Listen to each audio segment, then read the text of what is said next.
ಕಲ್ಪಿಸಿಕೊಳ್ಳಿ, ಯೇಸು ಕ್ರಿಸ್ತನ ಮುಂದೆ ನೀವು ನಿಂತಿದ್ದೀರಿ. ಆತನಿಗೆ ಹೇಳಿದ್ದೀರಿ, ಯೇಸುವೆ ನೀನು ಕಲಿಸಿರುವ ಎಲ್ಲ ವಿಷಯಗಳು ನಾನು ಕಲಿತಿದ್ದೇನೆ. ಆದರೆ ಯೇಸು ಕ್ರಿಸ್ತನು ಪ್ರೀತಿಯಿಂದ ನೀನು ಕಲಿತಿರುವ ವಿಷಯಗಳು ನಾನು ಬೋಧಿಸಲಿಲ್ಲ ಎಂಬುದಾಗಿ ಹೇಳಿದ್ದಾಗ ಹೇಗೆ ಅನಿಸುತ್ತದೆ? ಅವೇ ವಿಷಯಗಳು ಇವತ್ತಿನ ದಿವಸದಲ್ಲಿ ನಾವು ತಿಳಿದುಕೊಳ್ಳೋಣ. ಅನೇಕ ವಿಷಯಗಳು ಯೇಸು ಕ್ರಿಸ್ತನು ಹೇಳಲಿಲ್ಲ, ಆದರೂ ಕೂಡ ಕ್ರೈಸ್ತ ಜೀವನದಲ್ಲಿ ಅವು ಆತನು ಹೇಳಿದ್ದಾನೆಂಬುದಾಗಿ ನಾವು ನಂಬಿ ಅವುಗಳನ್ನು ಅನುಸರಿಸುತ್ತಾ ಇದ್ದೇವೆ, ನಂಬುತ್ತಾ ಇದ್ದೇವೆ. ಅವು ಯಾವ್ಯಾವ ವಿಷಯಗಳು? ಒಂದು 10 ವಿಷಯಗಳು ಈ ಒಂದು ವಿಡಿಯೋದಲ್ಲಿ ತಿಳಿದುಕೊಳ್ಳೋಣ ಪ್ರಿಯರೇ. ಎಲ್ಲರಿಗೂ ಪ್ರೈಸ್ ಲಾರ್ಡ್, ಜೈ ಕ್ರಿಸ್. ಮತ್ತೊಂದು ವಿಡಿಯೋಕ್ಕೆ ತಮ್ಮೆಲ್ಲರಿಗೂ ಸ್ವಾಗತ. ನಮ್ಮ ಚಾನಲ್ಗೆ ಹೊಸಬರಾಗಿ ನೋಡುತ್ತಿರುವಂಥ ದೇವ ಮಕ್ಕಳು ನಮ್ಮ ಚಾನಲ್ಗೆ ಸಬ್ಸ್ಕ್ರೈಬ್ ಅನ್ನು ಮಾಡಿರಿ. ಇದೇ ರೀತಿಯಾದ ವಿಡಿಯೋಗಳು ನಿಮ್ಮ ಮುಂದೆ ಮಿಸ್ ಮಾಡಿಕೊಳ್ಳುವುದಿಲ್ಲ. ಈ ಒಂದು ಸಮಯದಲ್ಲಿ ಒಂದು ಸಂತೋಷ ವಿಷಯ ಹಂಚಿಕೊಳ್ಳುವುದಕ್ಕೆ ಬಯಸ್ತೇನೆ. ನಾವು ಮೆಂಬರ್ಶಿಪ್ ಆಗ್ರಿ ನಮ್ಮ ಸತ್ಯವಾಕ್ಯ ಚಾನಲ್ಗೆ ಎಂಬುದಾಗಿ ಅನೇಕ ವಿಡಿಯೋಗಳಲ್ಲಿ ಕೇಳಿಕೊಂಡಿದ್ದೇವೆ. ಮತ್ತು ಮೆಂಬರ್ಶಿಪ್ ಆಗಿರುವಂಥವರನ್ನು ನಾವು ದೇವರ ನಾಮದಲ್ಲಿ ವಂದನೆಗಳನ್ನು ಸಲ್ಲಿಸ್ತೇವೆ. ಅವರು ಮೊದಲನೇದಾಗಿ ಎಲೆನಾ ನಿಶಿ ಎಂಬುವರು, ಮತ್ತು ಕಿಟ್ಟಿ ಹೊಂಡ ಎನ್ನುವರು, ಮತ್ತು ಸುಷ್ಮಾ ಸ್ಯಾಮ್ಸನ್ ಎನ್ನುವರು, ಮತ್ತು ಕರುಣಾಕರ್ ನಾಟೇಕರ್ ಎನ್ನುವರು, ಮತ್ತು ಪೀಟರ್ ಲೋಬೋ ಎನ್ನುವವರಿಗೆ ನಾವು ದೇವರ ನಾಮದಲ್ಲಿ ಮತ್ತು ನಮ್ಮ ಸತ್ಯವೇದದ ಸೇವೆ ಒಂದು ಸಂಪೂರ್ಣ ನಿಮಿತ್ತದಿಂದ ನಿಮಗೆ ನಾವು ವಂದನೆಗಳನ್ನು ಸಲ್ಲಿಸ್ತೇವೆ. ದೇವರು ನಿಮ್ಮ ಮತ್ತು ನಿಮ್ಮ ಕುಟುಂಬವನ್ನು ಇದೇ ರೀತಿಯಾಗಿ ಆಶೀರ್ವಾದಿಸಲಿ. ಯಾಕಂದರೆ ನೀವು ನಮ್ಮ ಸೇವೆ ಇದೇ ರೀತಿಯಾಗಿ ಇನ್ನೂ ಹೆಚ್ಚಾಗಿ ಮುಂದೆ ಹೋಗಲಿ ಎಂಬುದಾಗಿ ನಿಮ್ಮ ಒಂದು ಪ್ರೋತ್ಸಾಹ ನಮಗೆ ಬಹಳಷ್ಟಾಗಿದೆ. ಅದಕ್ಕೋಸ್ಕರ ಇನ್ನೂ ಮೆಂಬರ್ಶಿಪ್ ಆಗದೇ ಇರುವಂಥವರು ನಮ್ಮ ಚಾನಲ್ಗೆ ನೀವು ಪ್ರೋತ್ಸಾಹಿಸಬೇಕು. ವಿಡಿಯೋಗಳು ಬಹಳಷ್ಟು ಚೆನ್ನಾಗಿ ಬರುತ್ತಾ ಇವೆ. ದೇವರ ವಾಕ್ಯ ಇನ್ನೂ ಹರಡಲಿ. ದೇವರ ಈ ಸತ್ಯವಾದ ವಾಕ್ಯಗಳು ಜನರು ಕೇಳಲಿ ಎಂಬುದಾಗಿ ನಿಮಗೆ ಇಷ್ಟವಾದರೆ, ಭಾರವಿದ್ದರೆ ದಯವಿಟ್ಟು ನಮ್ಮ ಒಂದು ಚಾನಲ್ಗೆ ಮೆಂಬರ್ಶಿಪ್ ತೆಗೆದುಕೊಳ್ಳುವುದರ ಮೂಲಕವಾಗಿ ನಮಗೆ ನೀವು ಪ್ರೋತ್ಸಾಹಿಸಿರಿ, ಬೆಂಬಲಿಸಿರಿ ಎಂಬುದಾಗಿ ನಾನು ಕೇಳಿಕೊಳ್ಳುತ್ತೇನೆ. ಯೇಸು ಕ್ರಿಸ್ತನು ಬೋಧಿಸಲಿಲ್ಲ, ಆದರೂ ನಾವು ನಂಬುತ್ತಾ ಇದ್ದೇವೆ. ಈ 10 ವಿಷಯಗಳು ನಾವು ಒಂದೊಂದಾಗಿ ತಿಳಿದುಕೊಳ್ಳೋಣ. ಮೊದಲನೇದಾಗಿರುವಂಥದ್ದು, ದೇವರು ನಾನು ಕೇವಲ ಸಂತೋಷವಾಗಿರಬೇಕು ಎಂದು ಬಯಸುತ್ತಾನೆ. ಇಲ್ಲಿ ಯಾರಾದರೂ ದೇವರು ನಮ್ಮ ಜೀವನದಲ್ಲಿ ಕಷ್ಟ ಬರ್ತಾ ಇದೆ, ಒಂದು ತ್ಯಾಗ ಮಾಡುವಂಥ ಒಂದು ಸಂದರ್ಭ ಬರ್ತಾ ಇದೆ, ಯಾವುದೇ ರೀತಿಯಾದ ದುಃಖ ಬರ್ತಾ ಇದೆ, ಸಮಸ್ಯೆಗಳು ಬರ್ತಾವೆ, ಆವಾಗ ಇವೆಲ್ಲ ದೇವರ ಚಿತ್ತವಿಲ್ಲ. ಯಾಕಂದರೆ ದೇವರು ನನಗೆ ಬರೀ ಸಂತೋಷವಾಗಿರುವುದಕ್ಕೋಸ್ಕರ ನನ್ನನ್ನು ಉಂಟು ಮಾಡಿದ್ದಾನೆ, ನನಗೆ ರಕ್ಷಣೆ ಕೊಟ್ಟಿದ್ದಾನೆ ಎಂಬುದಾಗಿ ನಂಬುತ್ತಾರೆ. ಆದರೆ ನಮ್ಮ ಸತ್ಯವೇದ ಏನು ಹೇಳುತ್ತದೆ? ನಿನ್ನ ಶಿಲುಬೆಯನ್ನು ನೀನು ಹೊತ್ತಿಕೊಂಡು ದಿನಾಲು ಯೇಸು ಕ್ರಿಸ್ತನ ಹಿಂದೆ ಹೋಗಬೇಕು. ಅಂದರೆ ಯೇಸು ಕ್ರಿಸ್ತನು ಒಂದು ಸ್ವಲ್ಪ ಸಮಯ ಸಂತೋಷ ಆತನು ನಿನಗೆ ವಾಗ್ದಾನ ಮಾಡಿಲ್ಲ, ಆತನು ನಿನ್ನ ಸಂಪೂರ್ಣವಾಗಿರುವಂಥ ಪವಿತ್ರತೆಯನ್ನು ವಾಗ್ದಾನ ಮಾಡಿದ್ದಾನೆ. ಪವಿತ್ರಗೊಳಿಸುವುದಕ್ಕೋಸ್ಕರ ನಿನ್ನನ್ನು ನಡೆಸುತ್ತಾನೆ. ಅದಕ್ಕೋಸ್ಕರ ದೇವರು ನಾನು ಬರೀ ಸಂತೋಷವಾಗಿರುವುದನ್ನು ಬಯಸ್ತಾನೆ ಎಂಬುದಾಗಿ ತಿಳಿದುಕೊಳ್ಳುವಂಥದ್ದು, ಆ ಕಲಿಕೆ, ಆ ಕಲ್ಪನೆ ಸಂಪೂರ್ಣ ತಪ್ಪಾಗಿದೆ. ಮತ್ತು ಎರಡನೇದಾಗಿ, ನಿಮ್ಮ ಹೃದಯವನ್ನು ಅನುಸರಿಸು. ನಿನ್ನ ಹೃದಯವೇನು ಹೇಳುತ್ತದೆ, ನಿನ್ನ ಭಾವನೆಗಳೇನು ಹೇಳುತ್ತದೆ, ನಿನಗೆ ಯಾವ ಸರಿಯಾಗಿ ಅನಿಸುತ್ತದೆ ಅದನ್ನು ಮಾತ್ರ ನೀನು ಫಾಲೋ ಮಾಡು, ಅದನ್ನು ಮಾತ್ರ ನೀನು ಮಾಡು ನಿನ್ನ ಜೀವನದಲ್ಲಿ ಎಂಬುದಾಗಿ ಈ ಕಲಿಕೆ ಸಂಪೂರ್ಣ ತಪ್ಪಾಗಿದೆ. ಯಾಕಂದರೆ ಯೇಸು ಕ್ರಿಸ್ತನು ಗೆತ್ಸೆಮನೆ ತೋಟದಲ್ಲಿ ತಾನೇ ಆತನು, ದೇವರೇ ನಿನ್ನ ಚಿತ್ತವು ನನ್ನ ಜೀವನದಲ್ಲಿ ನಡೆಯಲಿ, ಅಂದರೆ ತಂದೆಯಾದ ದೇವರೇ ಈ ಒಂದು ಗಳಿಗೆ ನಿನ್ನ ಚಿತ್ತದಂತೆ ಆಗಲಿ. ಯೇಸು ಕ್ರಿಸ್ತನೇ ಆ ಒಂದು ಪ್ರಾರ್ಥನೆ ಮಾಡಿ ನಮಗೆ ತೋರಿಸಿದ್ದಾನೆ ಮಾದರಿ. ನಾವು ಕೂಡ ನಮ್ಮ ಒಂದು ಹೃದಯದನುಸಾರವಾಗಿ, ಇಷ್ಟಗಳನುಸಾರವಾಗಿ, ಚಿತ್ತದನುಸಾರವಾಗಿ ನಡೆಸುವಂಥ ಜೀವನವೆಲ್ಲ, ದೇವರ ಚಿತ್ತದನುಸಾರವಾಗಿ ನಡೆಸುವಂಥ ಜೀವನವೇ ಸತ್ಯವೇದದ ವಾಕ್ಯದ ಸತ್ಯಾರ್ಥವಾಗಿದೆ. ಮತ್ತು ಮೂರನೇದಾಗಿ, ನಾನು ಹೇಗಿದ್ದೇನೋ ಹಾಗೆಯೇ ದೇವರು ನನ್ನನ್ನು ಸ್ವೀಕರಿಸುತ್ತಾನೆ, ಆದುದರಿಂದ ನಾನು ಬದಲಾಗುವ ಅಗತ್ಯವಿಲ್ಲ ಎಂಬುದಾಗಿ. ನಾನು ಹೇಗಿದ್ದೇನೋ ಅಂದರೆ ನಾವು ಪಾಪಿಗಳಾಗಿದ್ದೇವೋ, ಪಾಪಿಗಳನ್ನು ನಮ್ಮನ್ನು ದೇವರು ಸ್ವೀಕರಿಸಿ ಆ ಪಾಪಗಳನ್ನು ಕ್ಷಮಿಸಿ ನಮಗೆ ನೂತನ ಸೃಷ್ಟಿ, ಹೊಸದಾಗಿ ದೇವರು ನಮ್ಮನ್ನು ಸೃಷ್ಟಿಸಿದ್ದಾನೆ. ಆದರೆ ಆ ಸೃಷ್ಟಿಯಾದ ಮೇಲೆ, ರಕ್ಷಣೆ ಕೊಟ್ಟಿದ ಮೇಲೆ, ದೇವರ ಚಿತ್ತದನುಸಾರವಾಗಿ ಆತನ ನೂತನ ಸೃಷ್ಟಿಯ ಜೀವನದಲ್ಲಿ ನಾವು ಜೀವಿಸುವಂಥದ್ದೇ ಅಗತ್ಯವಾಗಿರುವಂಥದ್ದಾಗಿದೆ.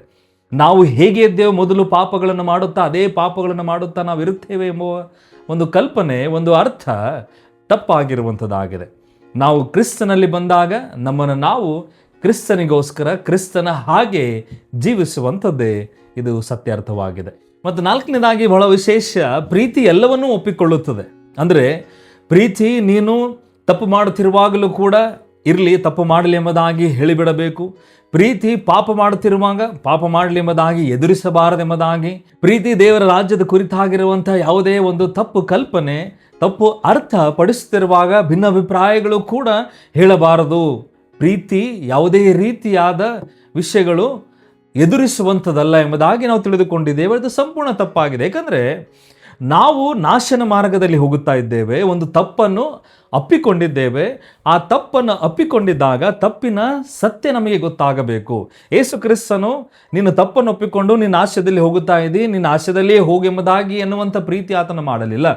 ಆತನು ಆ ನಾಶದಿಂದ ತಪ್ಪಿಸುವುದಕ್ಕೋಸ್ಕರ ಬಂದು ನಾನೇ ಸತ್ಯನಾಗಿದ್ದೇನೆ, ಆತ ನಂಬುವವನೇ ಪರಲೋಕ ರಾಜ್ಯಕ್ಕೆ ಸೇರುವನೆಂಬುದಾಗಿ. ಅದಕ್ಕೋಸ್ಕರ ಪ್ರೀತಿ ಎಲ್ಲವನ್ನೂ ಒಪ್ಪಿಕೊಳ್ಳುತ್ತದೆ ಎಂಬುದಾಗಿ ಎಲ್ಲ ಪಾಪ, ತಪ್ಪು, ದೇವರ ವಿರುದ್ಧವಾಗಿರುವಂಥ ಯಾವುದೇ ತಪ್ಪು ಅರ್ಥಗಳು ಒಪ್ಪಿಕೊಳ್ಳುವುದಿಲ್ಲ. ಇದೇ ಸತ್ಯಾರ್ಥವಾಗಿದೆ. ಐದನೇದಾಗಿರುವಂಥದ್ದು, ಅನೇಕ ಕ್ರೈಸ್ತರು ಇದನ್ನು ಮಾಡಬಾರದೆಂಬುದಾಗಿ ಅಂದುಕೊಂಡು ಎಲ್ಲವನ್ನು ಸಹಿಸಿಕೊಂಡು ಹೋಗುತ್ತಾ ಇದ್ದಾರೆ. ಅದು ಯಾವುದಂದರೆ, ಯಾರನ್ನು ನಿರ್ಣಯಿಸಬೇಡ, ತೀರ್ಪು ಮಾಡಬೇಡ ಎಂಬುದಾಗಿ. ಹೌದು, ಯೇಸು ಕ್ರಿಸ್ತನು ಸತ್ಯವೇದದಲ್ಲಿ ಆತನು ಹೇಳಿದ್ದಾನೆ, ನೀನು ತೀರ್ಪು ಮಾಡಬೇಡ, ನಿನಗೂ ಕೂಡ ತೀರ್ಪು ಆಗುವುದಿಲ್ಲ ಎಂಬುದಾಗಿ. ಮತ್ತೆ ಆತನು ಮುಂದೆ ಹೇಳಿದ್ದಾನೆ, ನಿನ್ನ ಕಣ್ಣಿನಲ್ಲಿರುವಂಥ ತೊಲೆಯನ್ನು ತೆಗೆದುಕೊ ಎಂಬುದಾಗಿ ಯೇಸು ಕ್ರಿಸ್ತನು ಹೇಳಿದ್ದಾನೆ. ಇಲ್ಲಿ ಯೇಸು ಕ್ರಿಸ್ತನು ಹೇಳುತ್ತಿರುವಂಥದ್ದು, ಕಪಟಿಗಳ ಹಾಗೆ ಇರುವಂತಹ ಒಂದು ತೀರ್ಪು ನಿನ್ನ ಮಾಡಬೇಡ. ಅಂದರೆ ನೀನು ಎಲ್ಲ ತಪ್ಪುಗಳನ್ನು ಮಾಡು, ಆದರೆ ಇನ್ನೊಬ್ಬರ ತಪ್ಪುಗಳನ್ನು ಮಾತ್ರ ನೀನು ಕಂಡುಹಿಡಿ ಹೇಳುವಂಥವನಾಗು, ಅಂಥ ಒಂದು ತೀರ್ಪು ಮಾಡಬೇಡ ಎಂಬುದಾಗಿ ಈ ವಾಕ್ಯದಲ್ಲಿ ಹೇಳುತ್ತಾ ಇದ್ದಾನೆ. ಅದೇ ಒಂದು ಸಂದರ್ಭದಲ್ಲಿ ಯೇಸು ಕ್ರಿಸ್ತನು ನಮಗೆ ಯೋಹಾನ ಬರೆದ ಸುವಾರ್ತೆ 7:24 ಈ ಒಂದು ವಾಕ್ಯಗಳಲ್ಲಿ ಆತನು ಹೇಳಿದ್ದಾನೆ, ಕ್ರಿಸ್ತನು ಕಪಟದ ಖಂಡನೆಯನ್ನು ನಿಷೇಧಿಸಿದ್ದಾನೆ. ದೈವಶಾಸ್ತ್ರದ ವಿಮೋಚನೆ ಅಲ್ಲ, ಅಂದರೆ ವಾಕ್ಯದ ಕುರಿತಾಗಿರುವಂಥ ನೀತಿವಂತರ ತೀರ್ಪು ನೀನು ಮಾಡಲೇಬೇಕು, ನೀತಿಯನ್ನು ತುಂಬಿರುವಂಥ ತೀರ್ಪು. ಯಾಕಂದರೆ ಯಾವುದೋ ಒಂದು ಬೋಧನೆಗಳಿವೆ, ತಪ್ಪಾಗಿ ಬೋಧನೆಗಳನ್ನು ಹರಡ್ತಾ ಇವೆ, ತಪ್ಪಾಗಿ ಸೇವೆಯಲ್ಲಿ ಆಗುತ್ತಾ ಇದೆ, ತಪ್ಪಾಗಿ ಪಾಪಗಳು ಆಗುತ್ತಾ ಇವೆ, ಯಾವುದೋ ಒಂದು ವಾಕ್ಯದ ಕುರಿತಾಗಿ ಅವರ ಒಂದು ವಿಚಾರದಿಂದ ಅರ್ಥದಿಂದ ಹೇಳುತ್ತಾ ಇದ್ದಾರೆ, ಆದರೆ ಪಾಪ ಆಗುತ್ತಾ ಇದೆ ಎನ್ನುವಂಥ ಸಮಯದಲ್ಲಿ ಏನು ಮಾಡಬೇಕು? ಅದು ತಪ್ಪಾಗಿದೆ ಎನ್ನುವಂಥ ದೇವರ ವಾಕ್ಯಗಳನ್ನು ತೆಗೆದುಕೊಂಡು ಹೇಳುವಂಥದ್ರಲ್ಲಿ ಯಾವುದೇ ರೀತಿಯಾದ ತಪ್ಪುಗಳಲ್ಲ. ಅದನ್ನು ಇವಾಗ ಕ್ರೈಸ್ತರು ಮಾಡಲೇಬಾರದು. ಯಾರು ಏನೇ ಹೇಳಿ ದೇವರ ವಾಕ್ಯ ಅವರು ತಪ್ಪಾಗಿ ಹೇಳ್ತಾ ಇದ್ದರೂ ಕೂಡ ಅವರು ತಪ್ಪಾಗಿಯೇ ಹೇಳಿ ಎಂಬುದಾಗಿ ಅಂದುಕೊಂಡಿದ್ದಾರೆ. ಯಾಕಂದರೆ ತೀರ್ಪು ಮಾಡಬಾರದು ಎಂಬುದಾಗಿ ಸ್ವಾಮಿ ಹೇಳಿದಾರಲ್ವ.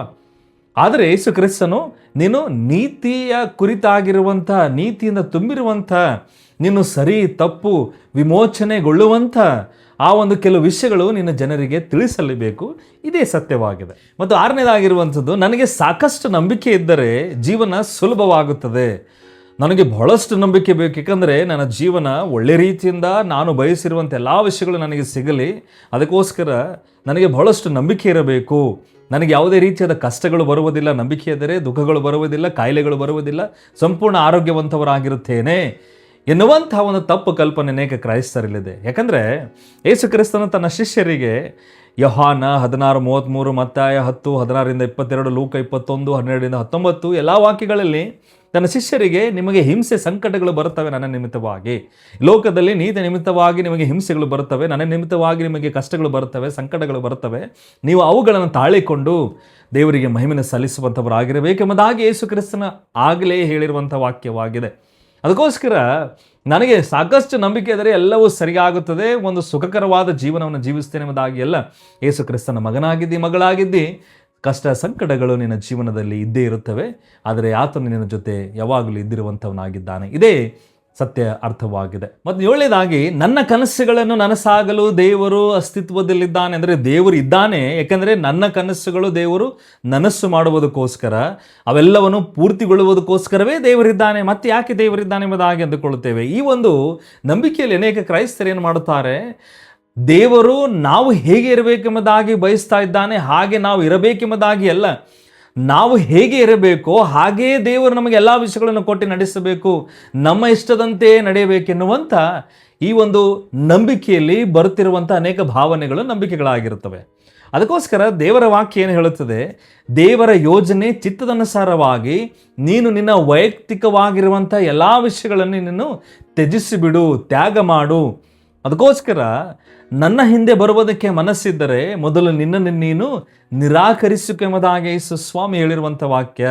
ನೀನು ನಿರಾಕರಿಸಿಕೊಂಡಿಲ್ಲ ಅಂದರೆ ನಿನ್ನ ಇಷ್ಟ, ನಿನಗೆ ಬೇಕಾಗಿರುವಂಥ ಆಸೆಗಳು ಆಕಾಂಕ್ಷೆಗಳು ಮಾತ್ರ ನೀನು ಆಸೆ ಪಡುತ್ತಾ ಇರ್ತಿ, ಅವುಗಳು ಬೇಕು, ಅದಕ್ಕೋಸ್ಕರ ನಿನ್ನ ಹಿಂದೆ ಬರುತ್ತಿ. ಅಲ್ಲ, ದೇವರು ನಮ್ಮ ಜೀವನದಲ್ಲಿ ಆತನ ಯೋಜನೆಗನುಸಾರವಾಗಿ ಹೇಗೆ ನಾವು ನಡೆಯಬೇಕು ಹಾಗೆ ನಡೆಯುವುದಕ್ಕೋಸ್ಕರ ದೇವರು ನಮ್ಮನ್ನು ನಡೆಸ್ತಾನೆ. ಹೊರತು ನಾವು ನಮ್ಮ ಒಂದು ಇಷ್ಟಾನುಸಾರವಾಗಿ ದೇವರು ಇದ್ದಾನೆ, ಅದನ್ನೇ ಪೂರ ಮಾಡುವುದಕ್ಕೋಸ್ಕರ ದೇವರು ಈ ಲೋಕಗಳನ್ನು ಸೃಷ್ಟಿ ಮಾಡಿದ್ದಾನೆ ಎಂಬುದಾಗಿ ಅಂದುಕೊಳ್ಳುವಂಥದ್ದು ಸಂಪೂರ್ಣ ತಪ್ಪಾಗಿದೆ. ಮತ್ತು 8ನೇದಾಗಿ, ಅನೇಕ ಜನರಿಗೆ, ಕ್ರೈಸ್ತರಿಗೆ ಅನಿಸುತ್ತದೆ, ನಾನು ಒಳ್ಳೆ ವ್ಯಕ್ತಿ ಆಗಿದ್ದರೆ ಸಾಕು, ನಾನು ಒಳ್ಳೆಯವನಾಗಿದ್ದೇನೆ, ನಾನು ಯೇಸು ಕ್ರಿಸ್ತನ ಎಷ್ಟು ನಂಬುತ್ತಾ ಇದ್ದೇನೆ, ಆತನ ಆಜ್ಞೆಗಳನ್ನು ಎಷ್ಟು ಪಾಲನೆ ಮಾಡುತ್ತಾ ಇದ್ದೇನೆ, ಇದೆಲ್ಲವೂ ಲೆಕ್ಕಕ್ಕೆ ಬರುವುದಿಲ್ಲ, ನಾನು ಒಳ್ಳೆಯವನಾಗಿದ್ದೇನೆ ಸಾಕೆಂಬುದಾಗಿ ಅಂದುಕೊಳ್ಳುತ್ತಾರೆ. ಇಲ್ಲಿ ನೀನು ಒಳ್ಳೆಯವನಾಗಿದ್ದಿ, ಯೋಗ್ಯನಾಗಿದ್ದಿ, ನಿನ್ನ ನೈತಿಕ ಜೀವನದಲ್ಲಿ ನೀನು ಮಾಡ್ತಿರುವಂಥ ಎಲ್ಲ ವಿಷಯಗಳು ನಿನಗೆ ಸ್ವರ್ಗಕ್ಕೆ ಒಯ್ಯುತ್ತವೆ ಎಂಬುದಾಗಿ ಆ ಒಂದು ಅಪ್ಪಣೆ, ಆ ಒಂದು ಆಜ್ಞೆಗಳು ದೇವರು ಆತನ ವಾಕ್ಯದಲ್ಲಿ ಕೊಟ್ಟಿಲ್ಲ. ಯಾಕಂದರೆ ನಮ್ಮ ಒಳ್ಳೆ ಕ್ರಿಯೆಗಳು ದೇವರ ರಾಜ್ಯಕ್ಕೆ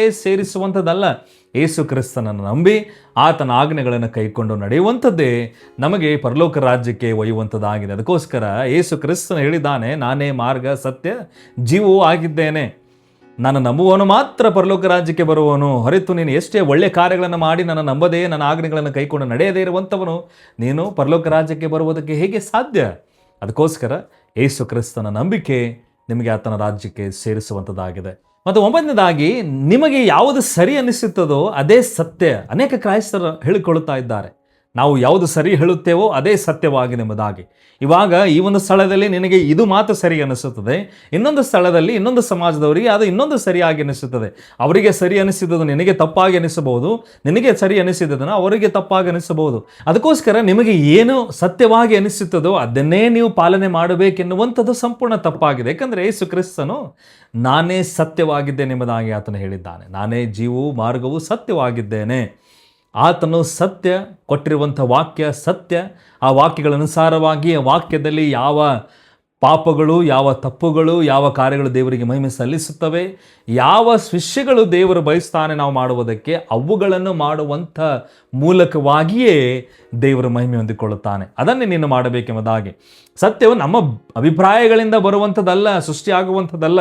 ಸತ್ಯವು ದೇವರಿಂದ ಪ್ರಕಟವಾಗಿರುವಂಥದ್ದಾಗಿದೆ. ಅದು ಪ್ರಕಟವಾಗಿದೆ, ಅದೇ ನಮ್ಮ ಸತ್ಯವಾಕ್ಯ, ಸತ್ಯವೇದ, ಬೈಬಲ್ ಆಗಿದೆ. ಮತ್ತು ಕೊನೆಯದಾಗಿ 10ನೇದು, ಕ್ರಿಶ್ಚಿಯನ್ ಧರ್ಮವು ಹೆಚ್ಚಾಗಿ ಒಳ್ಳೆಯವರಾಗುವುದರ ಬಗ್ಗೆ ಇದೆ ಎಂಬುದಾಗಿ ಅನೇಕ ಕ್ರೈಸ್ತರು ತಿಳಿದುಕೊಂಡಿದ್ದಾರೆ. ನೀನು ಕ್ರಿಶ್ಚಿಯನ್ ಆದರೆ ಬಹಳಷ್ಟು ಒಳ್ಳೆಯವನಾಗಿರುತ್ತೆ ಎಂಬುದಾಗಿ. ಬರೀ ಒಳ್ಳೆಯವನಾಗಿರುವುದಕ್ಕೋಸ್ಕರ ಮಾತ್ರ ಕ್ರಿಶ್ಚಿಯನ್ ಧರ್ಮವು ಇದೆಯೋ, ಇಲ್ಲ ಅದಕ್ಕಿಂತ ಹೆಚ್ಚಾಗಿ ಇದೆಯೋ? ಸುವಾರ್ತೆ, ನಾನು ಬಹಳಷ್ಟು ಒಳ್ಳೆಯವನಾಗಿರುವುದಕ್ಕೋಸ್ಕರ ಸುವಾರ್ತೆ ಇದೆ? ಇಲ್ಲ. ಸುವಾರ್ತೆ ಇರುವಂಥದ್ದು ಯಾವುದು? ಮೊದಲನೇದಾಗಿ ಪಶ್ಚಾತ್ತಾಪ. ನೀನು ನಿನ್ನ ಪಾಪಗಳ ಕುರಿತಾಗಿ ಪಶ್ಚಾತ್ತಾಪ ಪಟ್ಟು ಯೇಸು ಕ್ರಿಸ್ತನನ್ನು ನಂಬಬೇಕು. ಅದು ನಮ್ಮ ವಾಕ್ಯದಲ್ಲಿ ಬೋಧಿಸಲ್ಪಟ್ಟಿದೆ. ಮತ್ತು ಅದಾದ ಮೇಲೆ ನೀನು ಸ್ವಯಂ ನಿರಾಕರಣೆಯನ್ನು ಮಾಡಬೇಕು. ನಿನ್ನ ನಿರಾಕರಿಸಿಕೊಂಡು ನಿನ್ನ ಶಿಲುಬೆಯನ್ನು ಹೊತ್ತಿಕೊಂಡು ದಿನಾಲು ಯೇಸು ಕ್ರಿಸ್ತನ ಹಿಂದೆ ಬರುವಂಥದ್ದೇ ನಮ್ಮ ಯೇಸು ಕ್ರಿಸ್ತನ ಹೇಳಿರುವಂಥ ಮಾರ್ಗವಾಗಿದೆ. ಮತ್ತು ಅದಾದ ಮೇಲೆ ಈ ಶಿಲುಬೆಯನ್ನು ಹೊತ್ತಿಕೊಂಡು ನೀನು ಆತನ ಹಿಂದೆ ಹೋಗುತ್ತಿರುವ ಕೊನೆ ಉಸಿರಿನ ತನಕ ನೀನು ಆತನ ಶಿಷ್ಯನಾಗಿ ಜೀವಿಸಿ ಈ ಲೋಕವನ್ನು ಅಗಲಿ ಆತನ ಬಳಿಗೆ ಹೋಗುವಂಥದ್ದೇ ನಮ್ಮ ಯೇಸು ಕ್ರಿಸ್ತನ ಹೇಳಿರುವಂಥ ಈ ಒಂದು ಆತನ ಕ್ರಿಸ್ತನ ಜೀವನವಾಗಿದೆ. ಇದೇ ಕ್ರಿಶ್ಚಿಯನ್ ಎಂಬುದಾಗಿ. ಕ್ರಿಶ್ಚಾನಿಟಿ, ಕ್ರೈಸ್ತತ್ವ ಏನು? ಇದೇ ಕ್ರೈಸ್ತತ್ವವಾಗಿದೆ. ನಾವು ಬರೀ ಒಳ್ಳೆಯವರಾಗಿ ಕೂತಿದರೆ ಸಾಕು ಎಂಬುದಾಗಿ ಅಲ್ಲ. ಅನೇಕ ಆಜ್ಞೆಗಳು ದೇವರು ಕೊಟ್ಟಿದ್ದಾನೆ, ಅವೆಲ್ಲವುಗಳನ್ನು ಪಾಲನೆ ಮಾಡುವಂಥದ್ದು. ಪಾಪಗಳಿಂದ ಪಶ್ಚಾತ್ತಾಪ ಪಡು, ನಿನ್ನನ್ನು ನೀನು ನಿರಾಕರಿಸಿಕೋ, ಶಿಷ್ಯನಾಗಿ ಇಡೀ ಜೀವನ ಪೂರ್ತಿ ನೀನು ಯೇಸು ಕ್ರಿಸ್ತನ ಹಿಂದೆ ಹೋಗುವಂಥವನಾಗು. ಈ ಒಂದು ಸ್ಕ್ರೀನ್ ಮೇಲೆ ಬಂದಿರುವಂಥ ಒಂದು ಚಾರ್ಟನ್ನು ನೀವು ಗಮನಿಸಿ. ಸಾಂಸ್ಕೃತಿಕ ಕ್ರಿಶ್ಚಿಯನ್ ಧರ್ಮ ಏನು ಇವಾಗ ಹೇಳುವಂಥದ್ದಾಗಿದೆ, ಜನ ನಂಬುತ್ತಾ ಇದ್ದಾರೆ. ಮತ್ತು ಅದೇ ರೀತಿಯಾಗಿ ಬೈಬಲ್ನ ಕ್ರಿಶ್ಚಿಯನ್ ಧರ್ಮ ಸತ್ಯವೇದ ಅನುಸಾರವಾಗಿ ಏನು ಇದೆ ಎಂಬುದಾಗಿ ನೀವು ತಿಳಿದುಕೊಳ್ಳಿರಿ. ಇದರ ಬಗ್ಗೆ ಅಂತಿಮ ಅಧಿಕಾರ, ಪ್ರಾಥಮಿಕ ಗಮನ, ಅಪೇಕ್ಷಿಸಿದ ಫಲಿತಾಂಶ, ಈ ವಿಷಯಗಳನ್ನು ತಿಳಿದುಕೊಳ್ಳುವುದರ ಮೂಲಕವಾಗಿ ಇದರ ಸತ್ಯ ಅರ್ಥ ನಿಮಗೆ ಅರ್ಥವಾಗುತ್ತದೆ. ಮಾರ್ಕ 7:7, ಮನುಷ್ಯರು ಕಲ್ಪಿಸಿದ ಕಟ್ಟಳೆಗಳನ್ನೇ ಅವರು ಬೋಧಿಸುವುದರಿಂದ ನನಗೆ ಭಕ್ತಿ ತೋರಿಸುವುದು ವ್ಯರ್ಥ ಎಂಬುವುದೇ. ಇಲ್ಲಿ ದೇವರ ಆಜ್ಞೆ, ಅಪೊಸ್ತಲ ಕೃತ್ಯಗಳು 17:11, ನಾವು ಪ್ರತಿಯೊಂದು ನಂಬಿಕೆಯನ್ನು ದೇವರ ವಾಕ್ಯದಿಂದ ಪರೀಕ್ಷಿಸಬೇಕೆಂಬುದಾಗಿ. ಅದಕ್ಕೋಸ್ಕರ ನಾವು ಏನೋ ನಂಬುತ್ತಾ ಇದ್ದೇವೆ, ಯಾರೋ ಹೇಳುತ್ತಾ ಇದ್ದಾರೆ, ಅದನ್ನು ನಾವು ನಂಬುತ್ತಾ ಇದ್ದೇವೆ ಎಂಬುದಾಗಿ ಅಲ್ಲ. ಅದನ್ನು ದೇವರ ವಾಕ್ಯದಿಂದ ಪರೀಕ್ಷಿಸುವಂಥದ್ದೇ ಬಹಳಷ್ಟು ಮುಖ್ಯವಾಗಿರುವಂಥದ್ದಾಗಿದೆ. ಅದಕ್ಕೋಸ್ಕರ ಕೊನೆಯದಾಗಿ ಸತ್ಯದಲ್ಲಿ ಪವಿತ್ರರಾಗಿರುವುದೇ ನಮ್ಮ ಗುರಿಯಾಗಿದೆ. ನಮ್ಮ ಗುರಿ ನಮ್ಮ ಸಂಪ್ರದಾಯಗಳನ್ನು ಹಠಮಾರಿ ರೀತಿಯಲ್ಲಿ ಸಮರ್ಥಿಸಿಕೊಳ್ಳುವುದಿಲ್ಲ. ನಮ್ಮ ಗುರಿ ಕ್ರಿಸ್ತನನ್ನು ಹೆಚ್ಚು ನಂಬಿಕೆಯಿಂದ ತಿಳಿದುಕೊಳ್ಳುವುದು. ಪ್ರತಿಯೊಬ್ಬ ವಿಶ್ವಾಸಿಯು ನಿರಂತರವಾಗಿ ದೇವರ ವಾಕ್ಯಕ್ಕೆ ಹಿಂದಿರುಗಬೇಕು ಮತ್ತು ಸಾಂಸ್ಕೃತಿಕ ಪ್ರತಿಧ್ವನಿಗಳನ್ನು ಸರಿಪಡಿಸಲು ಪವಿತ್ರ ಗ್ರಂಥಕ್ಕೆ ಅವಕಾಶ ನೀಡಬೇಕು. ಇಲ್ಲಿ ಯೋಹಾನ 17:17 ಯೇಸು ಕ್ರಿಸ್ತನು ಹೇಳಿದ್ದಾನೆ, ಸತ್ಯದ ಮೂಲಕ ಅವರನ್ನು ಪವಿತ್ರಪಡಿಸು, ನಿನ್ನ ವಾಕ್ಯವೇ ಸತ್ಯಮದಾಗೆ. ಜನಪ್ರಿಯ ಮಾತುಗಳನ್ನು ಪುನರಾವರ್ತನೆಗೊಳಿಸುವುದಕ್ಕಾಗಿ ಅಲ್ಲ, ಬದಲಾಗಿ ಯೇಸುವಿನ ನೈಜ ಬೋಧನೆಗಳನ್ನು ತಿಳಿದುಕೊಳ್ಳಲು, ಪ್ರೀತಿಸಲು ಮತ್ತು ಪಾಲಿಸಲು ಹೆಸರಾದ ವಿಶ್ವಾಸಿಗಳಾಗಿರೋಣ. ಈ 10 ವಿಷಯಗಳು ನಾವು ನಂಬುತ್ತಾ ಇದ್ದೇವೆ. ಕೆಲವು ವಿಷಯಗಳನ್ನು ನೀವು ನಂಬಿದ್ದೀರಿ, ನೀವು ಸತ್ಯಾರ್ಥವನ್ನು ತಿಳಿದುಕೊಂಡಿದ್ದೀರಿ, ಅರ್ಥವಾಗಿಲ್ಲ, ಇನ್ನೊಂದು ಸಾರಿ ನೋಡಿರಿ, ಅಲ್ಲಿಯೇ ಪಾಸ್ ಮಾಡಿ ಆ ವಾಕ್ಯಗಳನ್ನು ನೋಡಿ ಅರ್ಥ ಮಾಡಿಕೊಂಡು ಈ 10 ತಪ್ಪು ಕಲ್ಪನೆಗಳನ್ನು ತೆಗೆದುಹಾಕೋಣ. ಯೇಸು ಕ್ರಿಸ್ತ ನಿಜವಾದ ಸತ್ಯವಾಕ್ಯ, ಸತ್ಯ ಬೋಧನೆ ನಮ್ಮ ಹೃದಯ ಜೀವನದಲ್ಲಿಟ್ಟು ದೇವರಿಗೆ ಮಹಿಮೆಯನ್ನು ಸಲ್ಲಿಸುವಂಥವರಾಗಿರೋಣ. ನಾನು ನಂಬುತ್ತೇನೆ ಪ್ರಿಯರೇ, ದೇವರು ನಿಮಗೆ ಈ ಒಂದು ವಿಡಿಯೋ ಮೂಲಕವಾಗಿ ಇನ್ನೂ ಕೆಲವು ವಿಷಯಗಳು ತಿಳಿಸಿದ್ದಾನೆ, ಮಾತಾಡಿದ್ದಾನೆ. ಇನ್ನೊಂದು ವಿಶೇಷವಾಗಿರುವಂತಹ ವಿಡಿಯೋದಲ್ಲಿ ಮತ್ತೆ ನಾವು ಮುಂದೆ ಭೇಟಿಯಾಗೋಣ. ಅಲ್ಲಿ ತನಕ ದೇವರ ಪರಿಶುದ್ಧ ಪ್ರಸನ್ನತೆ ನಿಮ್ಮ ಜೊತೆ ಇರಲಿ. ಮೆಂಬರ್ಶಿಪ್ ಆಗುವುದು ಮರೆಯಬೇಡಿರಿ, ಸಬ್ಸ್ಕ್ರೈಬ್ ಮಾಡುವುದು ಕೂಡ ಮರೆಯಬೇಡಿರಿ. ದೇವರು ನಿಮ್ಮೆಲ್ಲನ ಆಶೀರ್ವದಿಸಲಿ. ಎಲ್ಲರಿಗೂ ಪ್ರೈಸ್ ಲಾರ್ಡ್, ಜೈ ಕ್ರಿಸ್ತ, ಆಮೆನ್.